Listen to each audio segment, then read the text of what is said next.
Hi, this is Jaya.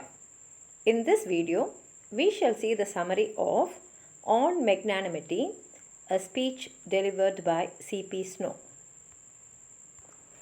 C.P. Snow is one of the great thinkers of our time, and in this essay on magnanimity, he defines the virtues of magnanimity, and to define this, he uses many illustrations as examples of many magnanimous men.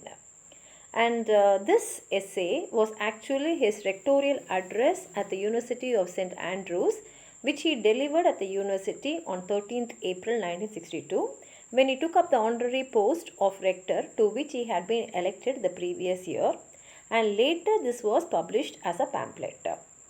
And he says that a magnanimous man sees himself and the other person as they really are.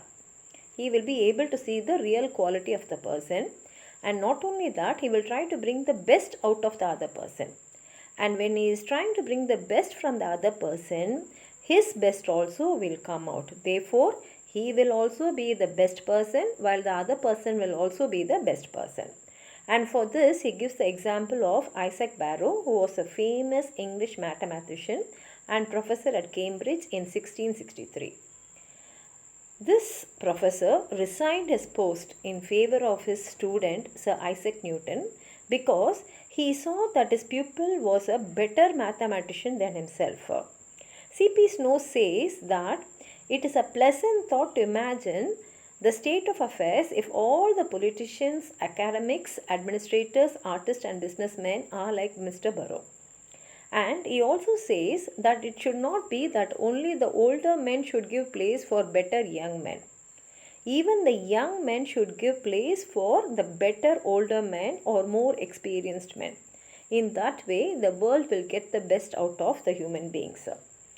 As another example, he talks about Sir Walter Scott, a famous novelist and poet, and he says that Scott can be a personification of magnanimity, because there is no limit for his goodness, and he says that his attitude is highly appreciable whether he is facing an enormous triumph or a fantastic disaster.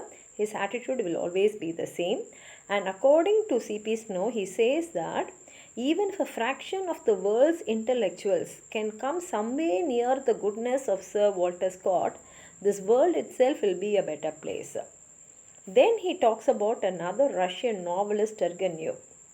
And he talks about Turgenev's attitude towards Tolstoy, who is also another famous Russian novelist, and even he was a very magnanimous man. Though Turgenev was 10 years older than Tolstoy, he admitted that Tolstoy was the first novelist not only of Russia but of the world. And even on his deathbed, Turgenev called Tolstoy the greatest writer of the Russian land. And another example is G.H. Hardy, one of the best known pure mathematicians in England, and he is another example. He says that Hardy was generous enough to recognize the natural talents for pure mathematics in Srinivasa Ramanujam, who was a very poor clerk in Madras, and he encouraged him to come over with his original contributions. He also helped him to get the proper honors, Fellowship of Trinity, and Fellowship of the Royal Society. Not only that, in his biography, A Mathematician's Apology, Hardy mentions that he collaborated with Ramanujam on equal terms. This itself shows what a magnanimous man he was. And in conclusion, C.P. Snow says that all of us should be magnanimous or generous towards one another, because 1/3 of the world is rich and 2/3 of the world is poor. So the rich people have plenty to eat and they don't die before their time, but the poor don't even get enough food to eat.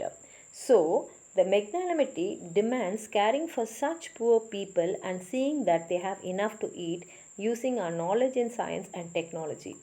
And he agrees that it is not an easy task, but he insists that it is a major social task of all time.